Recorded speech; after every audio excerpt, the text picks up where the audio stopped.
There we go. Right. Hi, everyone. Helena here. Oh, hello. I'll just play with that. Hi, everyone. Helena here.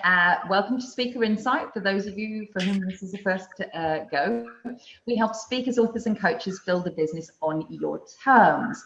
And every week, we always start off with what's the buzz in your business. So first things first, if you're here and watching, or as you come here and watch, on the replay, please, please, please let us know what is the buzz in your business. What's going on that's noteworthy, that people could be talking about, that you want people to be talking about, right? The buzz in our business is, for the last 2 weeks, you've had just me. And now, lovely Kelly is back. I managed to snuggle one little thing in my suitcase. Unfortunately, it's not a real one. It's not a real one. Unfortunately not. I'm kind of secretly pleased because a real orangutan in this house would be interesting. Yes, but I do miss them already.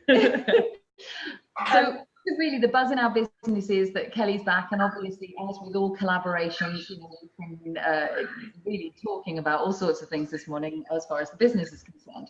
But the other buzz in our business that I wanted to mention was I went to an event with John DeMartini last week, and it was so brilliant. And a sort of an added bonus that I didn't realize was that I met so many connection hubbers. And so, sort of like there were so many people there, including Casper, David Rahman, Liz. And so, it was just great to say hello to people in person. There's nothing like connecting with a Connection Hub member. So that was really quite wonderful. And the key thing really this week is there's been a lot of conversation around promotions. Yeah. And so whilst we've been away, loads of people are like, they're promoting their books, promoting their events, promoting all sorts of things. So it's actually really perfect timing to introduce Vince. So I'm just going to hand it over to Kelly. See, rather than just getting me back, you get me plus one. I know, bonus. And Vince has been lovely to join us because he's just got back from his honeymoon in Thailand. So me and him are going to be on some different time zone jet lag, and you can keep I'll just going, right? We'll nod off every 2 seconds. But it is. I've been through everyone's comments this morning of the last 2 weeks of Connection Hub and Speaker Insight activity. So it's been great to see new members, and as I saw, lots of people are saying, "Oh, I've got an event to fill, and I've done stuff before, and I've used Facebook ads before, and I didn't get a result. What are ways to fill your events?" Yeah. So that's one element we're going to concentrate on today. And I know that Vince is an absolute legend in this field, and I've been working with him and learning about his background and what he's done, which you'll all get the delight of hearing about in a minute. Yeah. But I think it's really important for us to look at when you're promoting something, whether it's a book launch, a new event, or even your Facebook group. So the Connection Hub for us has gone pretty crazy. We're near on 1,000 members now. Woo-hoo! And we haven't done any advertisement for it yet. It's just been organic reach. And when we do get to that stage, I think we will start working with Vince and putting some money behind doing Facebook ads. Now that we've got a real culture and value and some key activities going on, some key members, I think it's a great time to now make it go much bigger. Yeah. But if you've got an event going on, or you've got a launch going on, you want more eyes on your promotion, your marketing. So actually what you need to do is actually get more than your own awareness and your own network seeing this. So people that aren't connected with you, people that haven't seen your book, product or event, or even you before, and start actually doing that by using Facebook ads to get in front of targeted audience who are your ideal clients. And we harp on about it in this group about finding your ideal client. So you should know who that is. Yeah. Now we take that over to the Facebook platform, because it might have been updated, but the last time I was trained by in Facebook, they said that Facebook had the third largest country, is the population of the third largest country in the world. So pretty much guaranteed. A lot of people, your person's going to be in there somewhere. They're going to be on there. Now you might think, even though, and this is why I speak to a lot of corporate people, and they say, "Oh yeah, but my people aren't on Facebook, they're on LinkedIn." And I agree with you, they're on LinkedIn for business, thinking about business. Yeah. But predominantly, they probably do have a Facebook account, they just use it for personal reasons. Yeah. So that's when you come up with content strategies that interrupt those people that aren't on Facebook for business. Yeah. But if you really tap into their wants and needs, they see something up there and go, "Oh, I didn't expect to see that on that platform," click through it, and then we start the process that Vince is going to talk us through today. Yeah. So without him just sitting there watching two women gabbling on. Blah, blah, blah, blah. It would be really good to just thank you, Vince, for getting through your jet lag to come on to this. Yeah. but also for us to welcome you to the audience. I know we've got some people watching. If you've got questions for Vince, I know Liz, you had some questions you wanted to put in, type them in the comments. We're going to be taking questions all throughout this, and also you can connect with Vince in the Connection Hub afterwards. I've put the link in the comments for you to join that group if you're not part of it. It's great. So we've got about 5 or 6 of you kind of watching at the moment. So please feel free to sort of chip in. So we've got some questions that we're obviously that we know or we think you should know about, and then we'll kind of kick off. So for those of you like me, I met Vince for the first time today, which is really great. So and I know for a fact that there's a little bit of kind of tease around your background. So tell us a little bit about your background, and you know, I know you've had some interesting clients that you could. Okay, well, when I was 3, it's so my digital background is I come from way back when Bebo and MySpace were top of the thing to get onto. You know, we were doing old enough, Vince, don't worry. Ran a couple campaigns for the likes of Adidas and things like that back in the day, where we used to, like, on Habbo Hotel, for instance, that the kids used to be on, used to get all like the cool skins for their characters and all that kind of stuff. So it was way back when. I used to work in paid media with a lot of brands, but I've moved on, and obviously it probably mentioned in this this session that I've obviously got my own consultancy now for about the past 4 or 5 years. But I have worked on some really interesting clients over the past few years. One of my highlights is I looked after Harry Potter for about 1.5 years. I loved it. It was great. But every time I hear that bloody wizard tune now, I get... Yes, that's right. I remember once I did a talk once, which is quite applicable for this group, and it was a talk about my work on Harry Potter, and the whole topic of the talk was how I helped the wizard take over the world. And it was a full house of all these people with like Hufflepuff t-shirts on and all this. But they all left because I was talking about social media and not Harry. Anyway, but so my background came from that. Harry Potter, I've worked on the likes of WWE, which is one of my favorites. I looked after their UK thing when we did a lot of like live streams where we had to stay up till 3 a.m. watching WrestleMania and Raw and all this stuff. It was really interesting because I actually got emotionally involved with it, and I had to let go. Emotionally involved in wrestling. Yeah, you can. Oh, okay. Seriously. I can't talk about it right now. It gets me choked up. With you. Yeah, and then the interesting thing from the brands I've worked on, so like there, for instance, I talk about WWE and Harry Potter, big entertainment brands and lots of content. But on the flip side of that, I work with the likes of Karcher, so steam cleaners, you know, so you can imagine how much content and what you can do with that, you know. So it's these two interesting and amazing and boring product as such. I mean, Karcher's amazing. I'm addicted to cleaning windows with the thing. But and that leads to things like, as you know, Kelly, we spoke about, I look after Nito, which is a robot vacuum. I worked on COS, the fashion brand. I've worked on their stuff. Still have a discount card if anybody wants to hit me up in the group. And then the likes of Shivers Regal. Are you guys still there? Because it's paused. Yeah, you went a bit funny for a few seconds. There was a flash of lightning as we froze. Back. Yeah. Right, can you hear me all right? Maybe not. Hello? Oh, are you There we go. Hiya. Good? Yeah, there's a big Danny's storm just going on pushing it here back. right now. No. No. Oh. Hello? You as well. All right, I can see you. Can you see me? Yeah. Yes. Right. Just as you froze, there was a massive flash of lightning. Okay. Good. As long as your house hasn't been hit by lightning, it's all good. That's right. Right, yeah, so I don't know what you missed there, but it was just really interesting clients. Nike, Adidas, Xbox, Karcher, steam cleaners that I was speaking about, the COS fashion, Shivers Regal was really... So what I'm, instead of sounding like I'm name dropping here, is more like I worked on a lot of variety from big clients, we've worked down to really small niche clients. Shivers Regal is a good example because it's a luxury brand, and it's very luxury brand is a very interesting kind of industry to work on online. You know, it's not like you're going to shift a yacht, you know, on a Facebook page and things like that. So what it's done is it's given me this experience of being able to find different audiences, different formats of ad approaches, different content, and that kind of thing.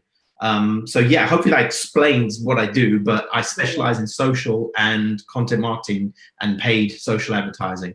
Yeah, and I think Purely because I've worked with you, Vince. I think that was one of the attraction pieces for me, is that you've got such a broad range, that you've done so much testing for different clients, that's the real nuance that you come in at. And they go, let's look at this differently. Because if I was looking at it from a 180 perspective over there, when speakers, authors and coaches are looking at their marketing, they're in it, right? So they're so in it that 100%. When you don't know anything about that topic, and I know it was really funny when Rich has been working with Vince, and you're looking at his stuff going, well, I've never done hypnotherapy, I've never looked at this before, and I've never looked at mindset. I'm looking at robots and window cleaners, right? So you see it so differently, which I think is a real value add for people. Because you don't take it for granted.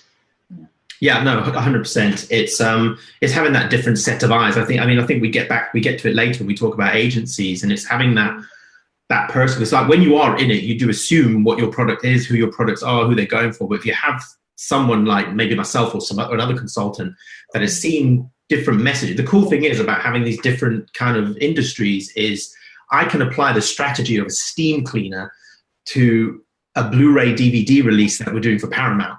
And believe it or not, there are learnings. There are, obviously I'm not going to target people who love cleaning windows, but I might target people who have downtime on a Saturday, or do you know what I mean? So there's all sorts of overlaps that you can take into account. I like that. And do you want to just, Liz is just saying about the fact that she would like some tricks and tips on new Facebook advertiser on the blog. So she said maybe a PDF download or something, but I know you have got some stuff coming up soon, which is some content which you're going to put in the group. So Liz, you might have to hold fire for a couple of weeks. I know Vince is actually launching his new product soon as well, but he's got some opt-ins which I'm sure he'll cover some of that stuff for you. I was going to break into an infomercial then and do the whole if you call now. Right now. But I know that you've got a couple of blogs that are really interesting that I know you can put the links into afterwards. So Liz will make sure that Vincent does that, but Liz, keep checking back here as well, because there'll be some extra links, or you can just put them in the group. Yeah, definitely.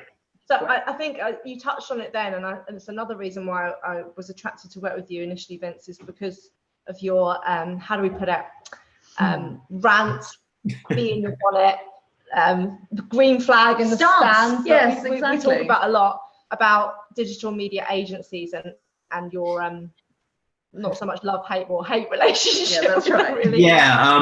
Really good for you just to, and I'm going to stop you. Yes, that's right. The whole half an hour is on there. Yeah, I'll be quick. I think it's more. Tell the group a little bit about, because I know people have been burnt, right? I know lots of speakers, authors and coaches that have been burnt by agencies, and they just took my money, I didn't get the results, and I don't want to use anyone ever again. I'm not going to touch it. Yeah, it's that whole tarring with a brush. So feel free, rant away for a moment or two. It's more the whole, not hatred is a strong word, but it's more, I'm a big fan of the gig economy. I believe that when you have a job at hand, you pull the specialists in. I do it myself. I'm a digital consultant, but if I need SEO, I'll pull somebody in who knows SEO. It's the same with the knowledge on the product you're working on. So I've looked after baby products like Teether, for instance. I'm not a mother, as you can see.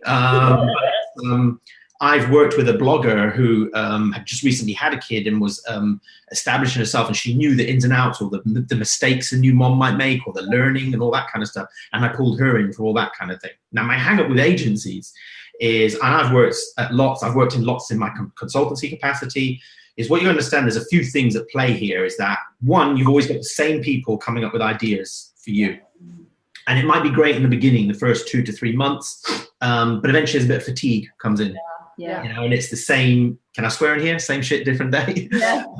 And that gets a bit much. The other thing is where you fit in the food chain in that agency.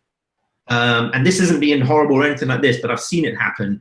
Budget dependent is the love you're going to get from that agency. Money talks. Money talks. If you're lucky and you've got an agency that wants to show results, or they want to win awards and they want you to help them with it, then great. But you're going to get somewhere. If they've got the client that's paying 30K a month, they're going to get the love, obviously, because they are paying for it. But at the same time, you get the after effects of it. I used to find in my agency life, like I had the smaller clients, but I loved working on them. It's like the Harry Potter that I mentioned earlier. I could put a rusty bicycle up on Facebook and it would do well. Whereas if I've got this carpet cleaner or something like that, and I come up with something genius for them and it does well, it's done well. Yeah. I found with agencies, they're all pretty much the same lately. There's the occasional one that stands out, but it's just a different cool name. In London, they're crappy names, but they do the same thing. Here's a timesheet. Here's a report for you. Okay, move on to the next one. And nobody takes blame, not blame. Nobody tells you what went wrong, how we can improve it. It's just day-to-day stuff. And that's why I got out. And I do think it's the care element, because I know when I started to work with you, the amount of work that we did before we started to work together was like really getting to know, you really got to know the brand. This is Richard's BTFI brand you've been working on. You took that time out, like half a day on a Saturday actually, he spent with us to really sit down and get to know everything about it, looking at all different angles. And I don't think the digital agency work normally got the time to do that, but also they don't care as much, right? So you are just a number on that food chain.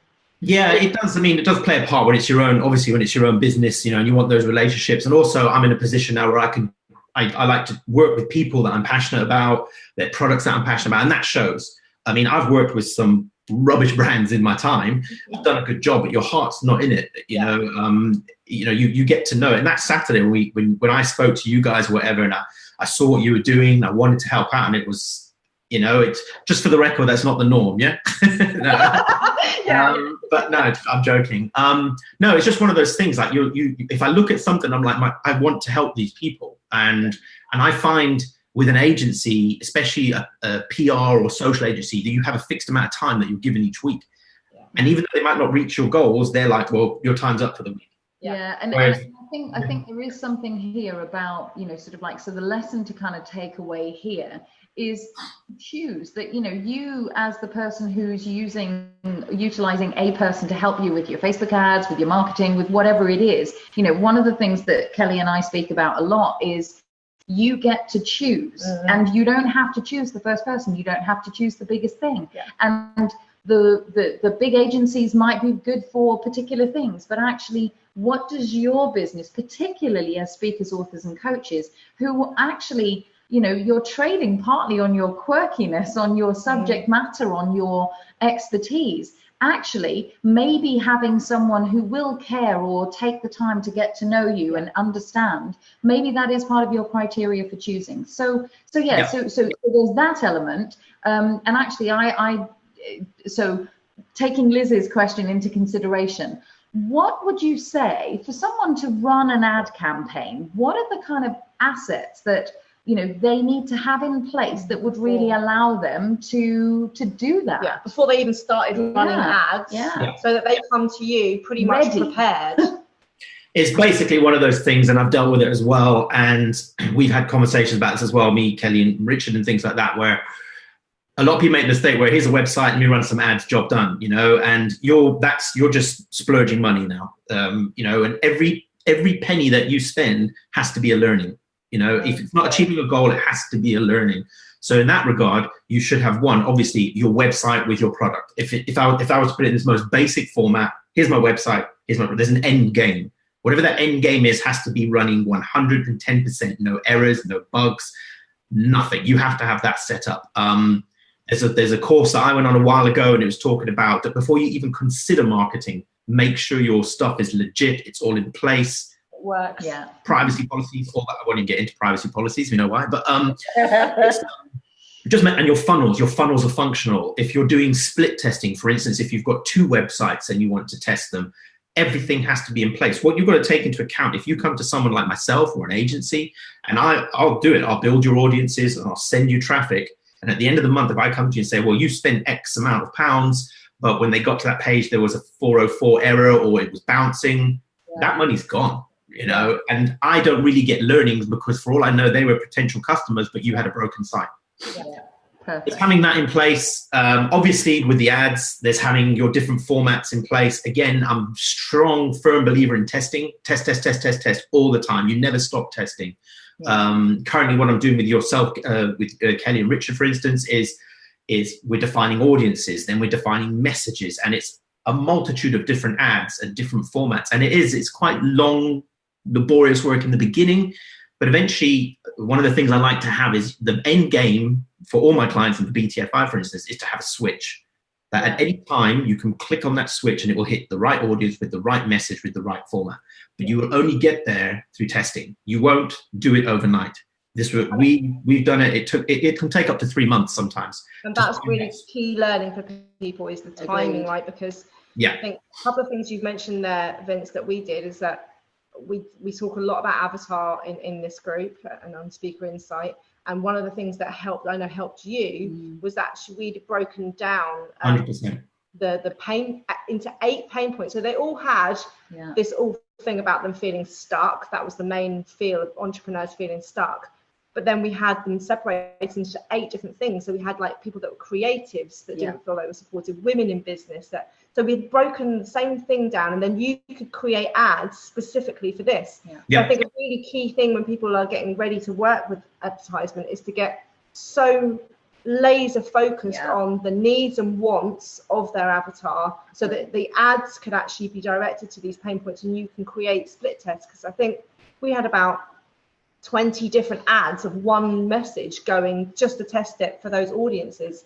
And then we went, well, this image with this text to this audience works better than and we just switched it off. And I also really want to highlight to people how much it was costing, because we were spending a real small amount a day to do those testing, and we only tested for 48 hours. But they're vital, because of course what you get out of it, as you say, is you get some learning.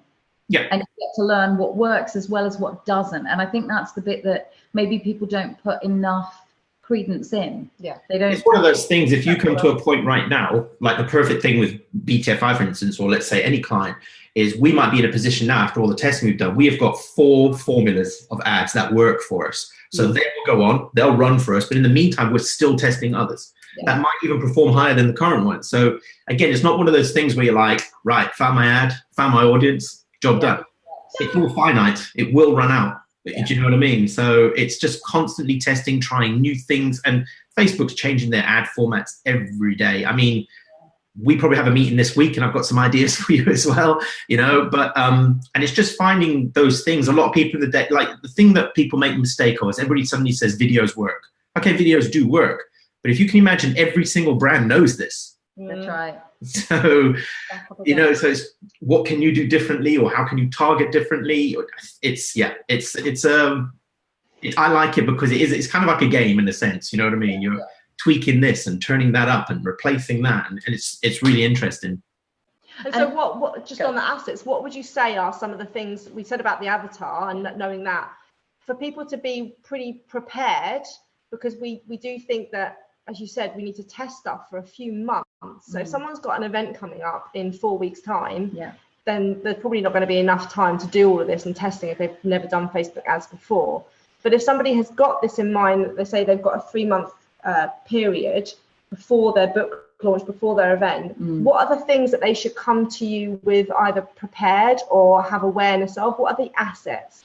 So normally what I would do is I would give them the specs and things like that. But I mean, if it was to answer your question now, is obviously some image formats, like very short, punchy image formats. Obviously, there's the rule of 20% text on the things, but that's a different discussion. Definitely video. The shorter, from 30 seconds to 1 minute, because you've got to get that idea through. Obviously, showing your personality, or a slideshow or something like that. But it's quite hard, especially when you're... That worked for Rich in that carousel of testimonials. It's quite hard in the beginning when you're a person as well. I mean, this is probably a different discussion, but when you're doing a video of yourself and you haven't really established that authority just yet, like I might appear in somebody's newsfeed saying, hey, content marketing. Everyone's like, this guy's good, but who is he? So it's trying different formats. And then eventually you'll say, look, let's put you out. Let's put your image out. Like we did with Richard again, if not to give away too much information, but to show him credibility, we had a picture of him on stage. Do you know what I mean? So it's basically images in the various sizes and maybe some testimonials, like you say, and short videos. If you have to be able to explain your product. They say, I think the average attention span on the Facebook wall is about 2 seconds. So you've got to get them ready, get their attention quickly, and people do thumb past, and they'll get there, but you've got to try something. But again, it's not expected that you have this all in the beginning. I mean, you have the assets, you try them, we tweak them here and there, but images and videos, that's if it is the answer. So as well as obviously the products in place, the funnels, the CRM system kind of ready to go. Pages. Also, I mean, again, another discussion, but your pixels, the tagging of your site, all those kind of code things. Again, we won't go into too much detail with that now because that's another level of advertising. But knowing your keywords, all that type of stuff. And to reiterate, I forgot to mention earlier, 100% avatar. Starting with that is the foundation of everything. When I first worked with you guys and you mentioned avatar, I was like, this is the client.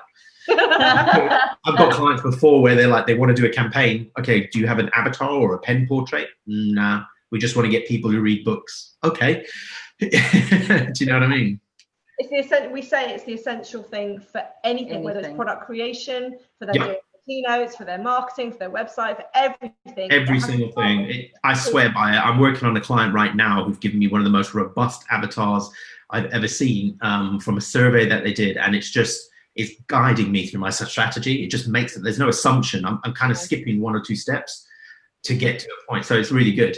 Yeah. So I think everyone's probably got the idea. If you haven't worked on your avatar yet, you're hearing it over and over and over again. So for people that have never run a Facebook ad campaign before, could you just raise their awareness of the stages? Because I think a lot of people that have tested Facebook ads before said, I put it together myself. Yeah. I promoted an event. That was the first thing I did, put an ad up, and I didn't get any response, didn't get any conversion. Now I know from my experience, I'm speaking to you, that doing one ad to some sort of paid thing doesn't often work. So, and in an ideal scenario, what would be the stages for a typical? I know there isn't a typical, but a good promotional Facebook ad campaign. For one, it's obviously that test stage that we spoke about, just to know what you're going to target. Now, one of the first mistakes that people make, and I've made this way back when, is they're like, okay, here's my ad. I've got a designer on it. I've got a videographer to do it. It looks amazing.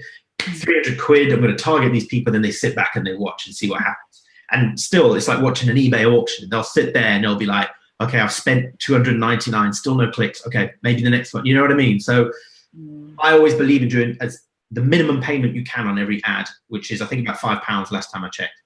It's just £5 against an ad, so you can just get some learnings before you splurge any of that money out there. Yeah. And the beauty of Facebook advertising is, yes, you can buy impressions and all that, but you can buy low risk ads that only pay when you click and all that kind of, just to get some sort of insight before. And I know, correct me if I'm wrong, in your group, for instance, there's a lot of small business owners and every penny does count. Whereas, the big Harry Potters and WWEs are like, oh, damn it, we lost $1 million, So it's that kind of thing. So it's the testing, but it's obviously wherever you're sending people, wherever they're going. So if it is your group, if it is your blog, if it is a landing page, that is fresh, that it's not stagnated. It's not. We've just recently, for those robot vacuums I told you about, have launched their UK equivalent. And I've told the client we're not running any advertising until there is at least 3 months worth of content on that page. Yeah. So a footprint, there's got to be a footprint so they understand. Exactly. So you look credible. It's nothing worse than saying, hey, come to my party, and then somebody's standing around like, there's nothing going on here. Where's my phone? And so it's basically making sure that all those things are in place. You have an established presence somewhere. Yeah. You can see a lot of people that they get their presence is so established that when they do the ad, within 5 seconds of that video, people are clicking and going through anyway because they know this person, they've seen them in their group. Right. It's the same with like your group, for instance. If you targeted them because they've seen your stuff before and there's that level of trust there, it's easier to convert them. Yeah. So what you're really saying to the viewers, Vince, is that they need content. They do, right? Whether that's in video form, written form, so that sort of, so people can actually scroll through previous blogs, previous Facebook lives, and get a feel for them. Yeah. Because then that means that they're gonna. It's like a bit of an interview or a date before they actually even opt into anything or buy anything. That's the best analogy of it. It's basically, you could be the best social media consultant in the world, and if your ad just suddenly appears and no one's going to buy into that. They want to know about you. That's why a lot of email marketing works, because it's people who already trust you and they've asked for your stuff. Definitely have content in place. Be it a blog, be it a LinkedIn profile with posts, anything. That people, if they are going to look you up or if they do get to your destination, it's like, okay, this person knows what they're talking about. They have some credibility Yeah. You know, forums are a good example of this. A lot of forums today, you have to post at least 5 times before you can share a link. Yeah. Yeah.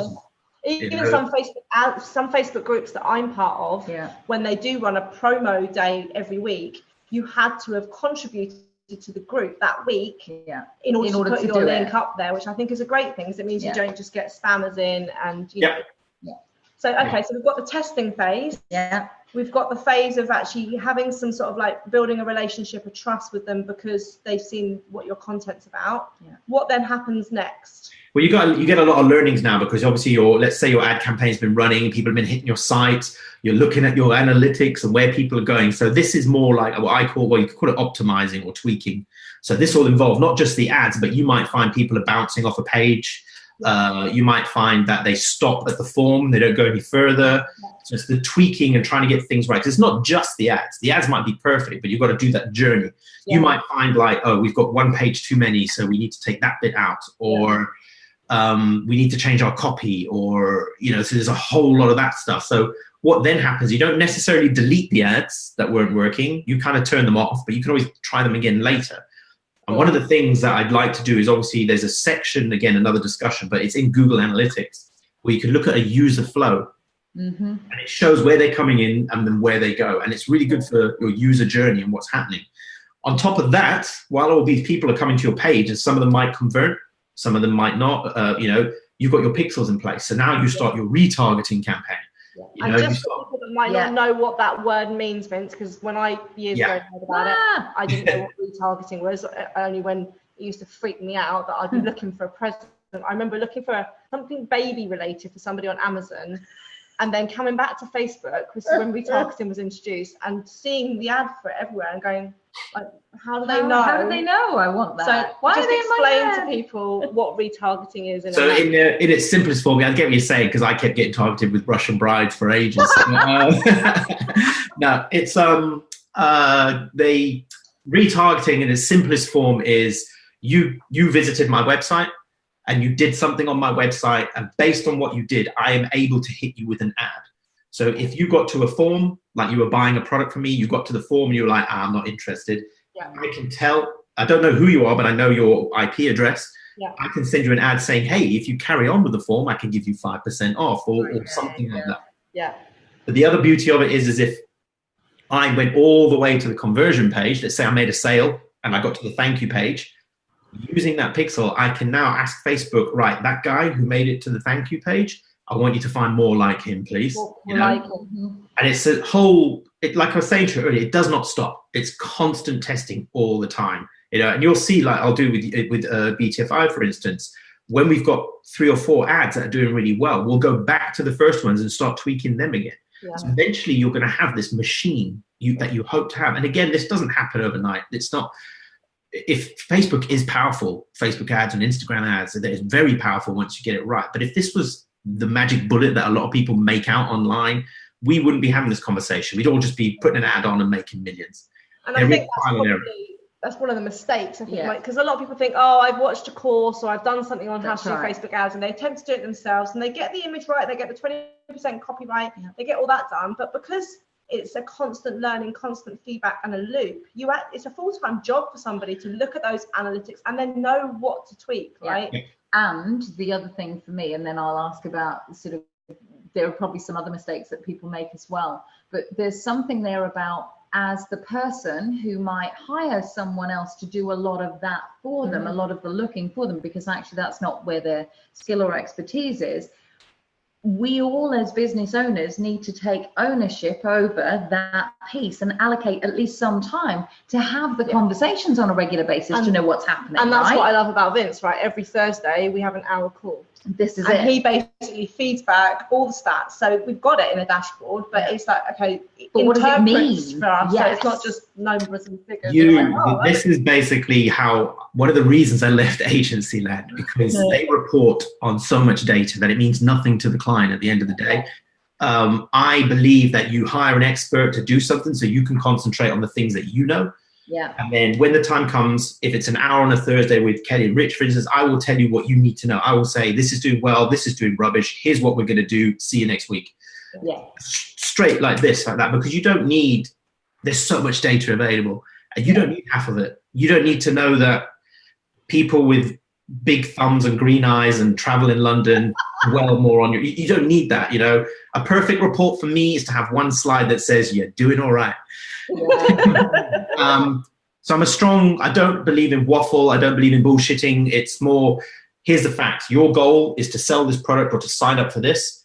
Here's what we did. Here's what I think is what's going wrong. Here's what I recommend you should create. And it's just tweaking all the time. Because there's no better feeling than doing that and you hit the goals and you exceed the goals. And it's something I enjoy doing. So it's, and I'm not the only one who does it. There are people who are passionate about this kind of stuff and things. But yeah, I will only report on what matters to you. Like for instance, if Richard and Kelly said to me, for instance, oh, we want to know more about this because we're looking into this, no problem. Let's go that route, you know. And the cool thing is that the way things are set up, we've all got access to the data. We can look at it at any time. But it's nice to have that human analysis, you know. And I think having direct connection with someone who understands that very well is actually what anyone watching is looking for, so that they can choose someone who they can understand in that way. And you can translate it if you need to. Exactly. Gotcha. So what other mistakes do people who are sort of first coming into Facebook ads kind of come up against when they're first starting to run them? One thing, I don't know if this is probably a mistake on my own, is I don't know if it's bloody Mark Zuckerberg being sneaky, but there is quite easy to make a mistake on budgets in there. You've got to be quite careful. You know, I mean, first time I did Facebook ads, I think I blew about 10 grand on a client, but I don't do that anymore. I'm glad you didn't do that. This was more, it's all customized now. It's all done for you, but it's basically the first mistake I find is the broad targeting. Is going in there and saying, for instance, I've got this pen, I'm going to target people interested in pens. It's not going to work. You know, it's about, again, going, like BTFI as an example, for instance, it's overlapping other interests. It's narrowing your audience. The more niche you can make targeting, the higher you're going to convert. It's proof of the pudding is when you do like long tail keywords on Google, which basically means instead of black shoes, you're basically going to do black Nike shoes, size 9. There's more detail. The more you can do that and the nicher you make your audience, the better chance you have of converting. Again, you can break this down into stages, but that's for another discussion. But when you talk about budgets, I know you're saying that people, you know, if you have a niche search, you're spending less money. But just to bust some ideas for people, on average, how much would you want people to be spending? You know, I know it depends on how competitive your keywords and your market and stuff is, but just to give people a rough estimate, if they were launching a book or product or something, what would you recommend that they start putting some money aside for? I would put money aside for, so the way I break it down is you would have an ad group, and within that group is all the different formats and different audiences, and then you'd have another one. For each ad group, I would put, for the first 48 hours or 72 hours, is £100. Okay. So you would have about 20 ads with £5 against each one. And that's going to give you enough. What's going to happen is you'll tell Facebook every day, I don't want to spend more than £5. It will turn off when it's spent, and then you get your learnings. So to give it, it's one of those how long is a piece of string kind of vibe, but 100 quid a day over 3 days, let's say, so 300 quid for one ad group is going to give you enough learnings. Nice.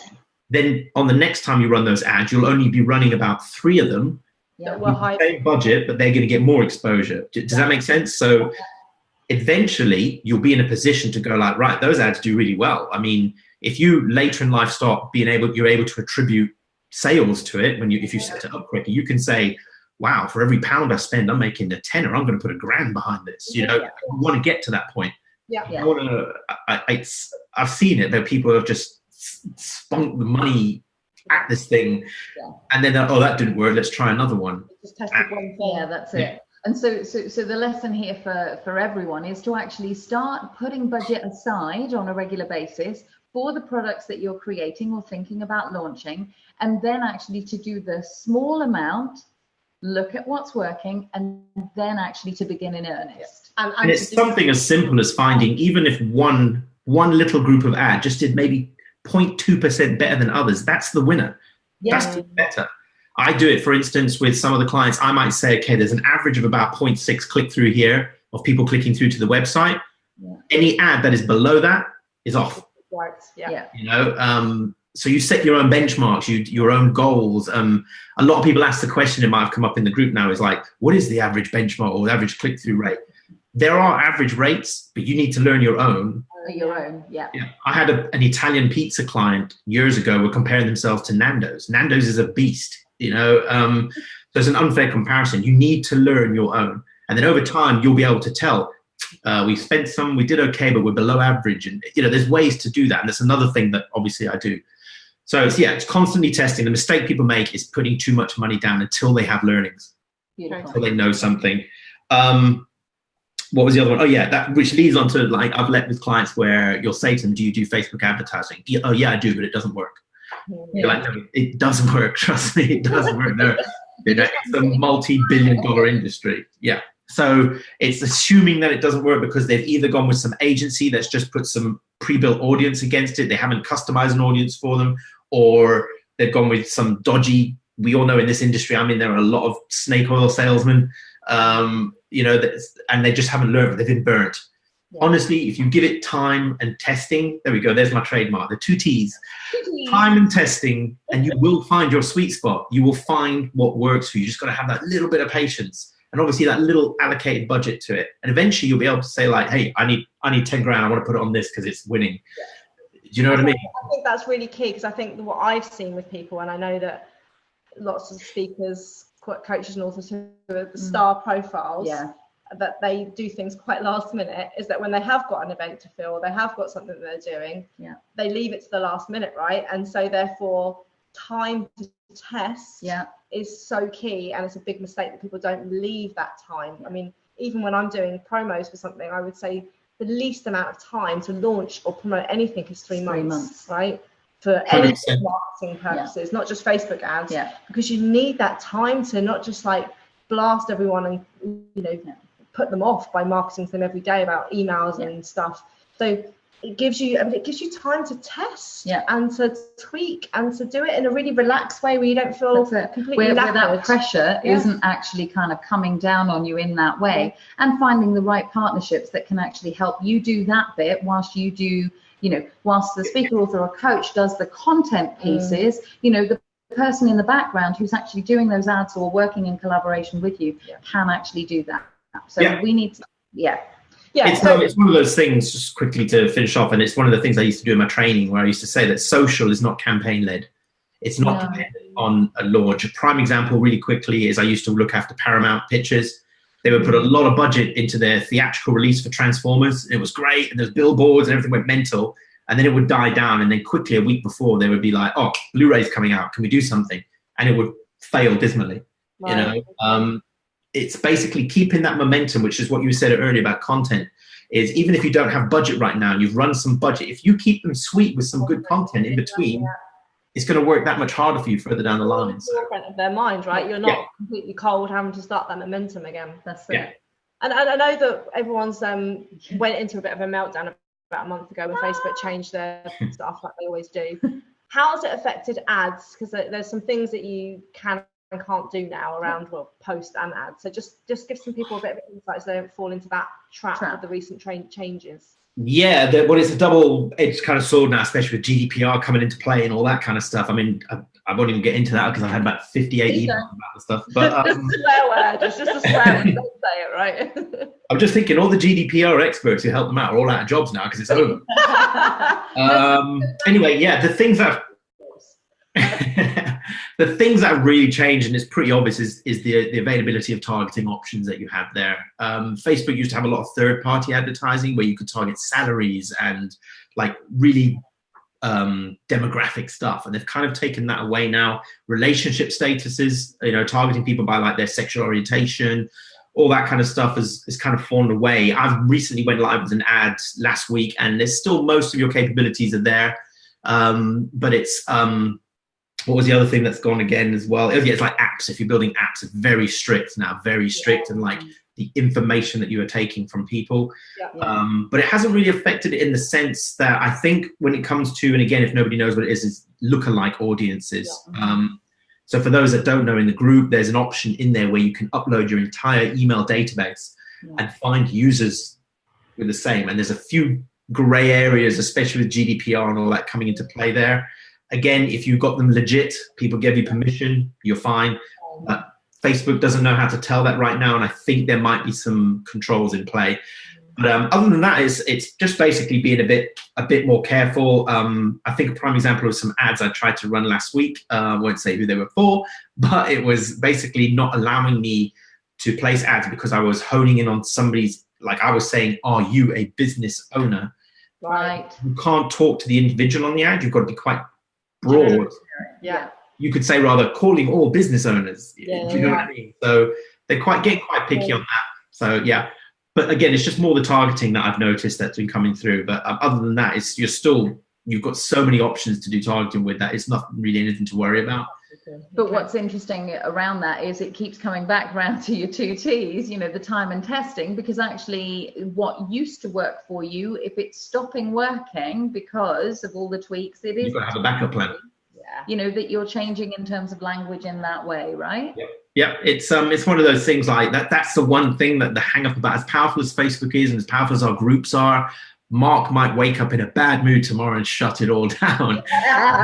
So you've got to have backup plans, things in place, so which again is a whole different discussion. But they're still as powerful as ever.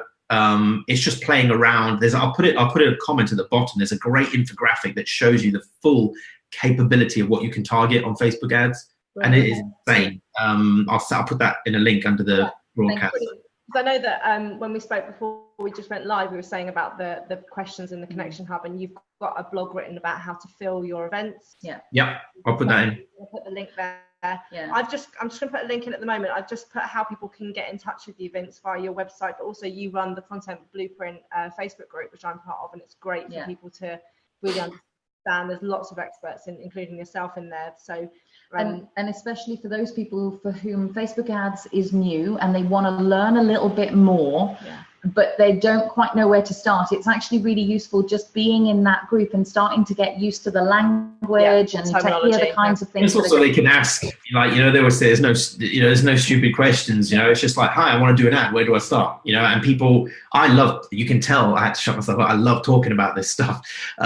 So again, ask away.